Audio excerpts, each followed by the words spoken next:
Mga kapatid, may oras ng basurero na naman. Basura day! Tapos na. Pero hindi yung basura ang pag-usapan natin ngayon. Basura ito noon. Pero sa ngayon, ayos na. Gamit ko na. Maging pera na.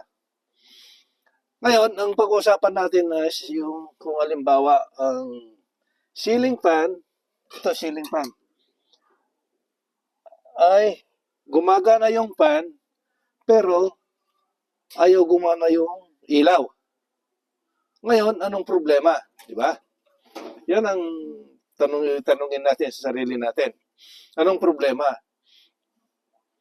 Ito, inaano ko lang yan sa inyo para iwas sa mga manluloko.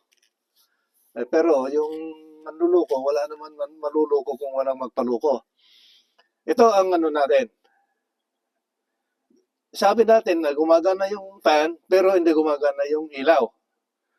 Ngayon, ang connection ng fan at saka ilaw, ito. Black sa black dito. Puti sa puti. Ngayon, saan mo ilalagay yung blue, di ba? Ang blue, kasama yung black dito sa supply. Ayan, ganyan. Magiging ganyan. Kasi yung sa supply mo, sa ceiling, ang manggaling sa main supply mo ay 3 lang. Magiging black, white, at saka ground. Yung naked, yung nasa ano doon. Ngayon, ituloy natin itong itong ilaw. Kung bakit ayaw sumindi. Ayaw gumana. Ngayon, kung tumawag ka ng electrician, pagka sinabi mong ganun na yung, maski hindi niya pa nakita, sasabihin niya sa'yo, palitan mo na lahat. May diferensya yan. Maski halimbawa, tumawag ka lang, hindi mo sasabihin mo na yung ceiling fan ko ay hindi gumana yung ilaw. Hindi niya napupuntahan yon. Kasi alam niya, mura. Ang ang sasabihin niya sa'yo, bumili ka na ng bago at ikabin natin. Yun ang mga ano niya. Pero, itong electric fan, walang diferensya. Ito lang may diferensya. Ngayon, para yung sabi ko na umiwas tayo sa mga manluloko. Ito lang ang diferensya. Itong switch, ang diferensya niya. Karamihan, pagka ganitong posisyon ng switch, karamihan nababali dito. Dito yung nababali. Dito. Kaya, ito, lumaylay na. Kasi nabali na. Ngayon, pagka hindi mo na mahila dahil pag paghila mo, hindi mo na mahila dahil wala na tong malagkit na yon, hindi na nabali, hindi na pwede. Ngayon, ito lang ang diferensya. Kasi halimbawa, 2 bumbilya. Imposible na yung 2 bumbilya ay magkasabay na mapundi. Di ba? Kaya, ngayon, pagka halimbawa, nagkasabay, ito, 100% na yun ang diferensya. Ngayon, bakit ko nasabi na i-test natin? Ito, ilagay ko lang dyan sa may times 1. Times 1K. Yan ang diyan ko paglalagay. Dahil yung busina nito, mahina. Ngayon, ikabit natin dito. Yung isa. Bahala na, maski saan. Walang diferensya. Maski puti, maski itim. Yun. Tapos, iganon natin. Ayun, naka-on yan. Ibig sabihin, gumagana yung switch. Yan. Ngayon, i-off natin. Yun, bumalik. Kasi kung gumanon na papunta rito, tumaas, ibig sabihin, gumagana yung switch. Yan. Yan. Pero, kung mag-test ka, siguruhin mo rin na yung bumbilya mo ay gumagana. Dahil kung sira yung pundi yung bumbilya, hindi ka pa rin makapag-test. O tingnan natin ha, tanggalin natin yung bumbilya.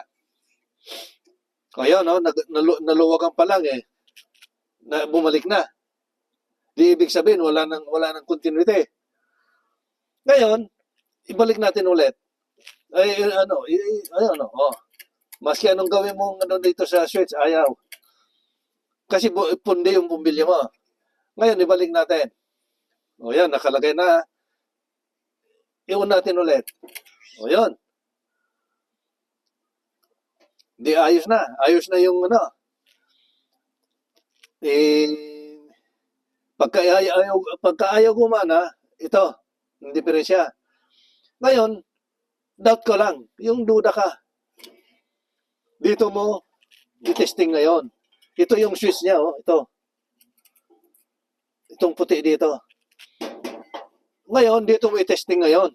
Kung duda ka. Duda ka pa rin. Dahil baka mali yung hindi. Para makontento ka na yung switch mo ay mali. Ito, mayroong koneksyon. Nakita mo yung koneksyon dito. Itim at saka puti. Iganon mo rito. Dito mo anuhin. O, tapos, ilagay mo rin dito. Sa puti na naman dito. O, yun. Di ibig sabihin, hindi sira yung, hindi putol yung puti. Yung wire mo. Ilagay mo na naman dito sa itim. Para sigurado ka. Kasi gusto mong siguruhin na hindi ka nagkamali ng pag-diagnose. Ayaw pumasok. Ayaw pumasok yung itim. Ngayon, ang gawin mo na lang, ganito na naman. Ilagay mo dito,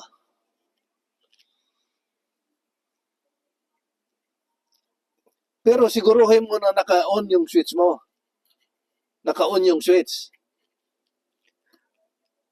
Yan, pagka ayaw mong gumalaw, ayaw gumalaw, yung switch pa rin ang diferensya. Dito mo na ngayon. Yung sabi ko na dito sa puti, dito sa puti, basta ganun din ang paglagay mo sa puti at saka dito, isaksang mo yan. Tapos, dito sa may thread. Ayan, gumalaw, oh. Kita mo? Ibig sabihin, yung wire, lahat ng wire ng puti ay gumagana. Oh, yan. Oh. Pero yung itim, hindi ko kasi may pasok.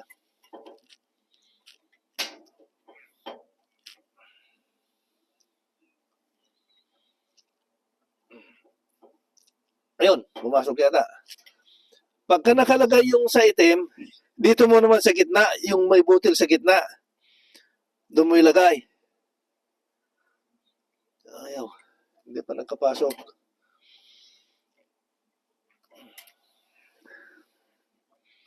Yan.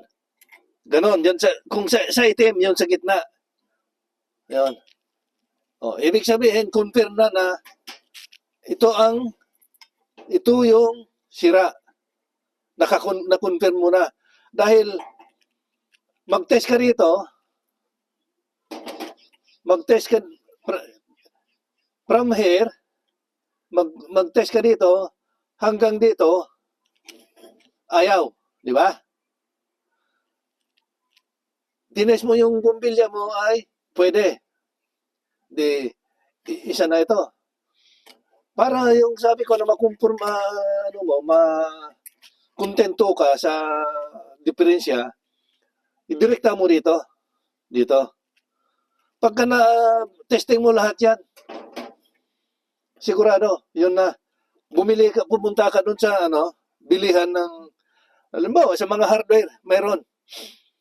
Sabihin mo lang, kasi wag mong sabihin na yung switch ng electric fan, ay yung fan. Dahil iba. Ito sa fan. Ayun, kita mo ilan ang wire niya. 4. Ito, 2 lang. Ito. Kaya yan lang ang masasabi mo. Yung switch ng ilaw. Baka mabili mo lang ng, baka mahal na yung $10, $10. Yun. Pero kung pagagawa mo, kasi sabi niya, palitan mo lahat. Labor pa lang yon. Mag-start ka ng, baka mag-start ka ng 120, 150 to 300. Yan ang start mo. Kaya, yun lang ang masasabi ko para may kaiwas kayo sa mga manluloko. O sige, pagkano,